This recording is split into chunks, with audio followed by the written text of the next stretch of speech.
teman-teman semua, kami dari kelompok 3 mata kuliah SSDAL Perencanaan Wilayah dan Kota Institut Teknologi 10 November akan menjelaskan mengenai hasil pengamatan kami di Kelurahan Marunda, Kecamatan Cilincing, Jakarta Utara.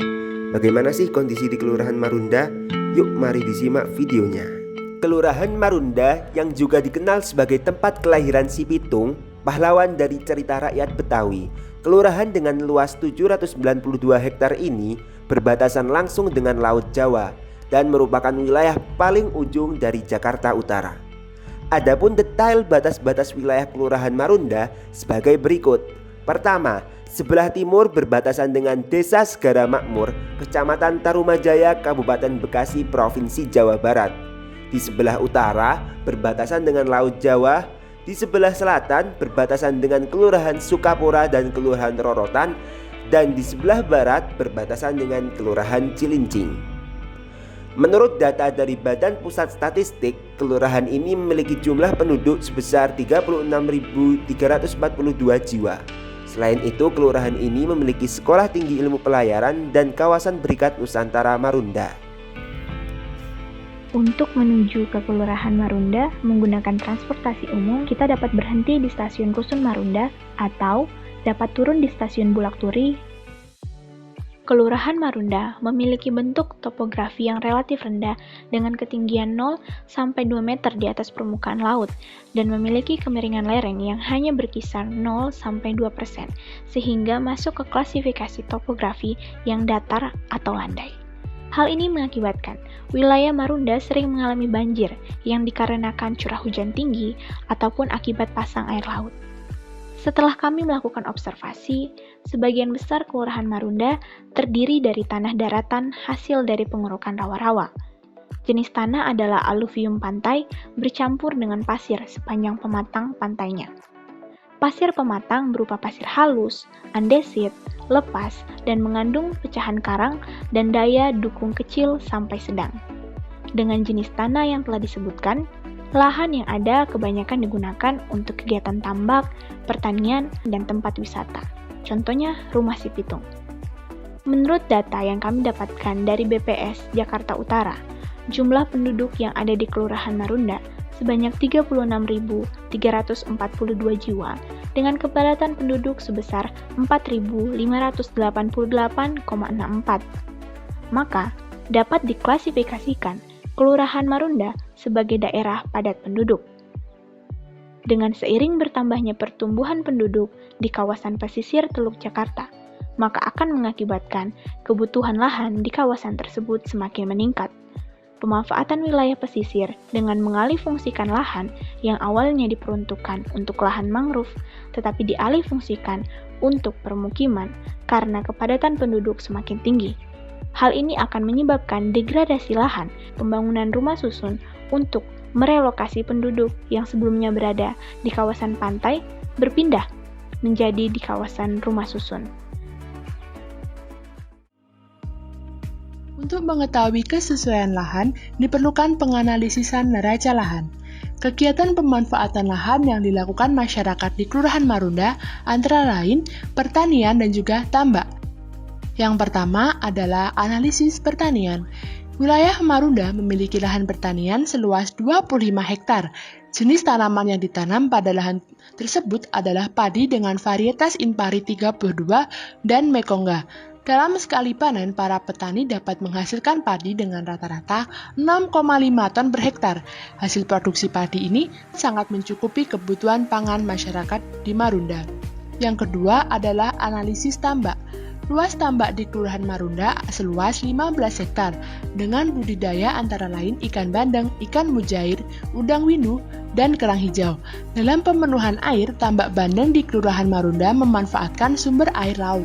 Jumlah lahan yang digarap tiap petani berkisar 1 hingga 2 hektar, sehingga hasil produksi yang diperoleh tidak terlalu besar. Usaha tambak menjadi salah satu bentuk usaha masyarakat Kelurahan Marunda untuk meningkatkan kesejahteraan ekonomi di samping usaha pertanian. Yang selanjutnya yaitu analisis tempat wisata. Yang pertama adalah Pantai Marunda. Pantai yang terletak di Jalan Akses Rumah Sipitung, Kelurahan Marunda ini dibuka untuk umum dengan jam buka 24 jam. Pantai ini menawarkan pemandangan laut dengan vegetasi mangrove dan lalu lalang kapal nelayan, serta kapal transit berisi muatan tambang. Tak jarang pula terlihat sejumlah orang memancing ikan di tepi pantai. Di pantai ini juga terdapat tambak kerang dan ikan yang dikelola oleh warga setempat. Yang kedua yaitu Rumah Sipitung atau Museum Kebaharian. Museum yang diambil dari nama tokoh pahlawan pembela kebenaran dari Betawi ini beroperasi setiap hari Selasa sampai Minggu dan terletak di Jalan Kampung Marunda, Jakarta Utara. Tiket masuk wisata ini berkisar 2-5 ribu rupiah. Nah, selain digunakan sebagai tempat wisata, Rumah Sipitung juga digunakan oleh warga sekitar sebagai tempat berkumpul dan berlatih pementasan. Neraca air, pasokan air bersih di Kelurahan Marunda berasal dari PDAM dan untuk konsumsi sumber air bersih sebanyak 23.000 meter kubik per bulan atau kira-kira sekitar 767 meter kubik per hari. Terdapat sungai yang melewati Kelurahan Marunda yaitu Sungai Titram dan Sungai Blencong. Namun sungai-sungai ini memiliki kondisi yang kurang baik dikarenakan oleh limbah dari rumah tangga dan juga turbulensi antara debit air yang tinggi dengan air yang mengandung deterjen sehingga pada sungai ditemukan busa-busa. Tetapi menurut beberapa orang, untuk ikannya masih bisa dikonsumsi, selagi biota air masih dapat hidup, yang artinya batas baku air masih dalam ambang batas yang wajar. Tetapi jika hal ini tetap dibiarkan, maka biota air akan punah, dan hal ini akan berdampak pada lingkungan di sekitar Kelurahan Marunda. Kualitas udara di Kelurahan Marunda menurut Air Quality Index atau AQI dikategorikan sangat tidak sehat dengan nilai 240 dan konsentrasi PM 2,5 sebesar 189,9 mikrogram per meter kubik. Sedangkan menurut Indeks Standar Pencemaran Udara atau ISPO, kualitas udara di Marunda ditinjau dari tingkat konsentrasi karbon monoksida, sulfur dioksida, dan nitrogen dioksida ini di bawah nilai ambang batas berurutan 400 mikrogram per meter kubik, 365 mikrogram per meter kubik, dan 30.000 mikrogram per meter kubik. Dan untuk partikel debu dan ozon permukaan, ini sudah berada di kadar maksimum 249 hingga 456,10 mikrogram per meter kubik dan 158 hingga 206 mikrogram per meter kubik melewati nilai ambang batas yaitu berurutan 235 mikrogram per meter kubik dan 150 mikrogram per meter kubik. Penyebab udara di Marunda dikategorikan sangat tidak sehat disebabkan oleh penggunaan batu bara pada pabrik terutama PT KZN yang terletak dalam kawasan Berikat Nusantara atau KBN. Polusi udara atau debu batu bara terbentuk saat proses bongkar muat dari kapal tongkang ke pelabuhan Marunda. Partikel debu ini terbawa oleh angin ke daratan hingga berkilo-kilometer dan mengganggu kesehatan pernafasan masyarakat Marunda. Partikel debu batu bara dapat menyebabkan paru-paru hitam. Di Kelurahan Marunda terdapat macam-macam vegetasi. Vegetasi mangrove merupakan tipe vegetasi khas yang terdapat di pantai tropis, tumbuh di sepanjang pantai atau muara sungai yang dipengaruhi oleh pasang surut air laut. Di kawasan Marunda terdapat 3 jenis mangrove, yaitu Asaphenia alba, Rhizopora mucronata, dan Rhizopora apicauta. Selain itu, vegetasi lain berupa pohon kelapa dan pisang. Setiap tumbuhan atau tanaman memiliki kemampuan dan penyerapan CO2 tersendiri. Mangrove di Marunda termasuk pohon mangrove sejati yang mampu menyerap CO2 hingga 678,6 ton CO2 per tahunnya. Untuk tumbuhan pisang itu sendiri digolongkan ke dalam tumbuhan batang semu yang terdiri dari daun dan alas yang menyatu dan memiliki tinggi 2,5 hingga 3 meter. Beberapa bagian pada tumbuhan pisang ini memiliki manfaat yang berbeda-beda bagi manusia maupun lingkungan, seperti batang pohon pisang yang dapat dimanfaatkan untuk mengontrol tekanan darah tinggi hingga kadar kolesterol. Hal itu karena di dalam batang pohon pisang tersebut terdapat kandungan kalium. Kemampuan penyerapan CO2 pada tumbuhan pisang ini dengan permisalan satu pohon dapat menyerap 13,8 gram CO2 per detik. Selanjutnya untuk pohon kelapa ini, tumbuhan yang dapat dimanfaatkan hampir semua bagiannya oleh manusia sehingga dianggap sebagai tumbuhan serbaguna, terutama bagi masyarakat pesisir. seperti akar pohon kelapa yang dapat mencegah terjadinya erosi. Lalu buah kelapa yang dapat dimanfaatkan untuk kesehatan tubuh. Kemampuan penyerapan CO2 pada pohon kelapa sekitar 569,07 ton CO2 per tahun. Ekosistem yang terdapat pada wilayah Marunda adalah ekosistem mangrove dengan indeks keanekaragaman mangrove di wilayah berkisar 0,01 sampai 0,16. Adapun luas dari gugusan ekosistem mangrove di wilayah Marunda berdasarkan analisa citra satelit mencapai 7,76 hektar dengan kerapatan rata-rata sebesar 406 per hektar dan tutupan kanopi mencapai 20,3%. Mengacu pada ketentuan indeks keanekaragaman vegetasi mangrove berdasarkan keputusan Menteri Negara Lingkungan Hidup Nomor 201 Tahun 2004 tentang kriteria baku dan pedoman penentuan kerusakan mangrove, hal ini menandakan tingkat keanekaragaman mangrove pada ekosistem mangrove Marunda tergolong rendah, dengan kategori ekosistem mangrove termasuk jarang.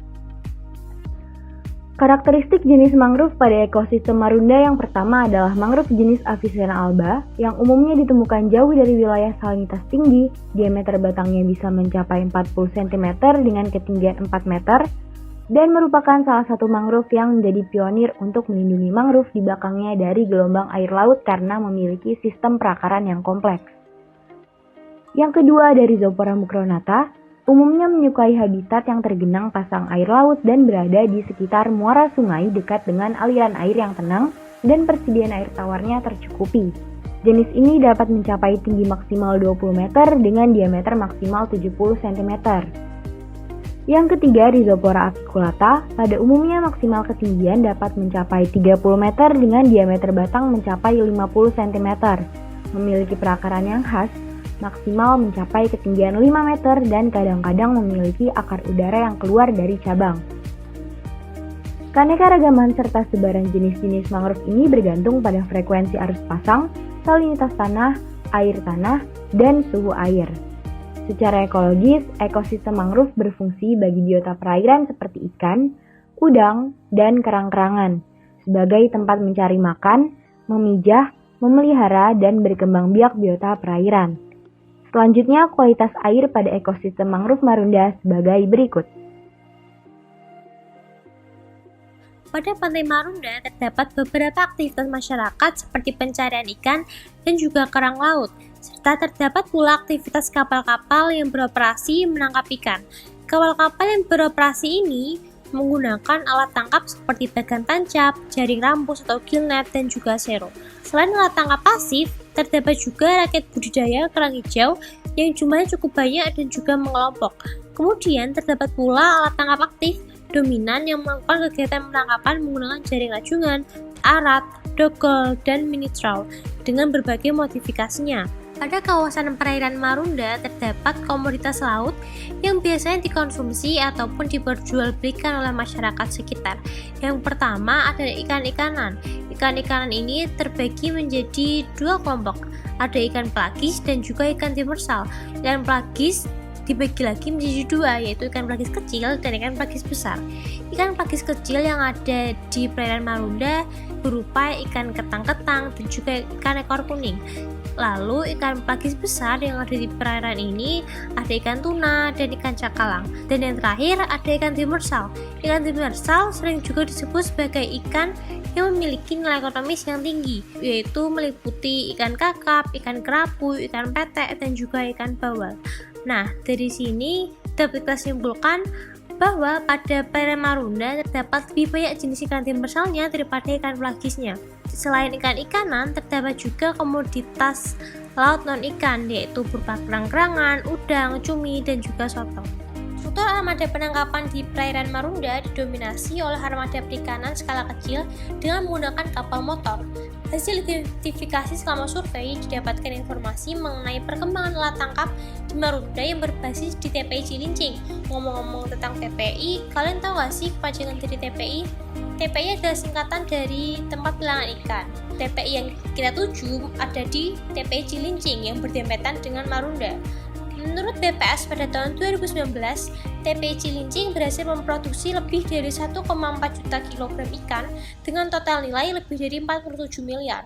TPI Cilincing beroperasi mulai dari jam 3 pagi hingga malam hari. Pada jam 3 pagi, TPI ini ramai dengan nelayan-nelayan yang mulai memasuk ikan. Di TPI Cilincing ini terdapat beberapa jenis ikan, yaitu ikan tenggiri, ikan cakalang, ikan kakap, ikan bawal, ikan salam, ikan beronang, dan juga ikan kue. Tempat pelelangan ini juga memiliki beberapa jenis hewan laut non-ikan, yaitu ada udang, kepiting, rajungan, bayi gurita, dan juga cumi-cumi. Penjualan ikan laut pada pelelangan ikan di Cilincing ini berkisar sekitar 40 hingga 80 ribu per kilonya. Sedangkan untuk tangkapan non-ikan seperti udang, cumi-cumi, baby gurita, kepiting, dan rajungan, para pedagang ini mematok harga yang sedikit berbeda, yaitu mulai 65.000 per kilonya. Oseanografi Pantai Marunda. Sifat fisik di lokasi Pantai Marunda diambil dari data Badan Meteorologi, Klimatologi, dan Geofisika Stasiun Meteorologi Tanjung Priok per tanggal 2 Desember 2021. Bahwa arah angin menuju selatan ke barat dengan kecepatan 6-20 knot dan Marunda memiliki tingkat gelombang yang tergolong dalam kategori rendah. Dengan cuaca di sekitar pantai yang cenderung cerah berawan. Berdasarkan pengamatan langsung, kecerahan air pantai tidak jernih atau agak keruh serta tinggi ombak yang tidak tinggi atau kencang. Sedangkan untuk jenis arus laut yang terjadi di perairan Marunda, Jakarta Utara merupakan tipe arus pasang surut. Arus pasang surut mempunyai sifat bergerak dengan arah yang saling bertolak belakang atau bidirectional.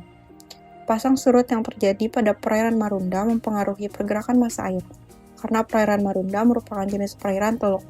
Selain itu, menurut hasil pengukuran parameter lingkungan di kawasan Pantai Muara Marunda yang diambil dari Jurnal Struktur Vegetasi Mangrove di Pantai Muara Marunda, Kota Administrasi Jakarta Utara, Provinsi DKI Jakarta oleh Tri Cahyono, Universitas Islam Negeri Sunan Gunung Jati, Bandung, menunjukkan kecepatan di lokasi pemukiman angin bertiup dengan kecepatan 26,8 km per jam. Serta suhu udara berkisar 27 hingga 29 derajat Celcius dan kelembapan udara berkisar 72 hingga 75%, serta salinitas dengan kisaran antara 29 hingga 30%.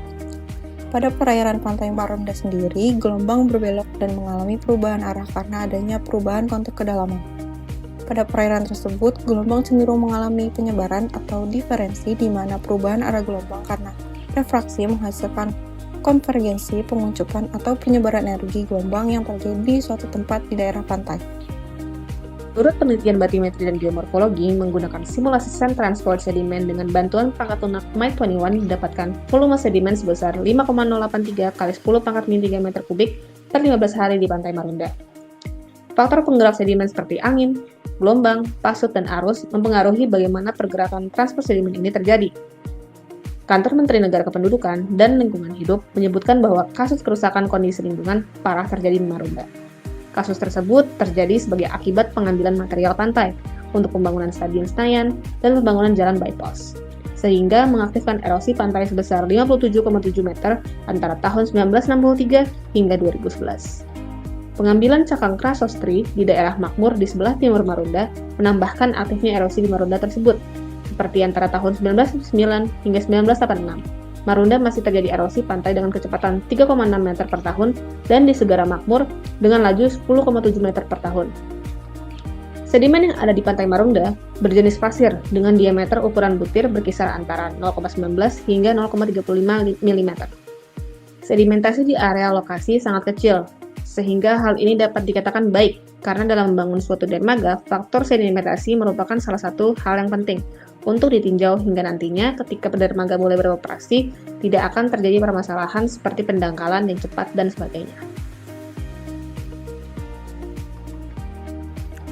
Penduduk di daerah ini banyak yang bekerja di sektor pertanian padi, sektor perikanan darat yaitu budidaya ikan di tambak dan juga di sektor industri. Masyarakat di wilayah ini tergolong di kelas menengah dan kelas menengah ke bawah. Berdasarkan hasil observasi dan analisis kondisi yang ada di Kelurahan Marunda, dapat diketahui bahwa daerah ini memiliki beberapa permasalahan lingkungan, yaitu pencemaran udara dari kegiatan bongkar muat kapal pembawa batu bara dan kawasan Berikat Nusantara.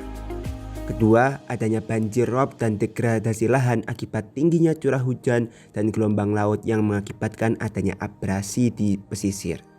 Di sisi lain, Kelurahan Marunda memiliki potensi yang dapat dimaksimalkan, yaitu optimalisasi dan konservasi kegiatan pertanian padi dan perikanan darat yang dikelola oleh masyarakat setempat sehingga dapat memenuhi kebutuhan pangan masyarakat dan menyuplai daerah di sekitarnya.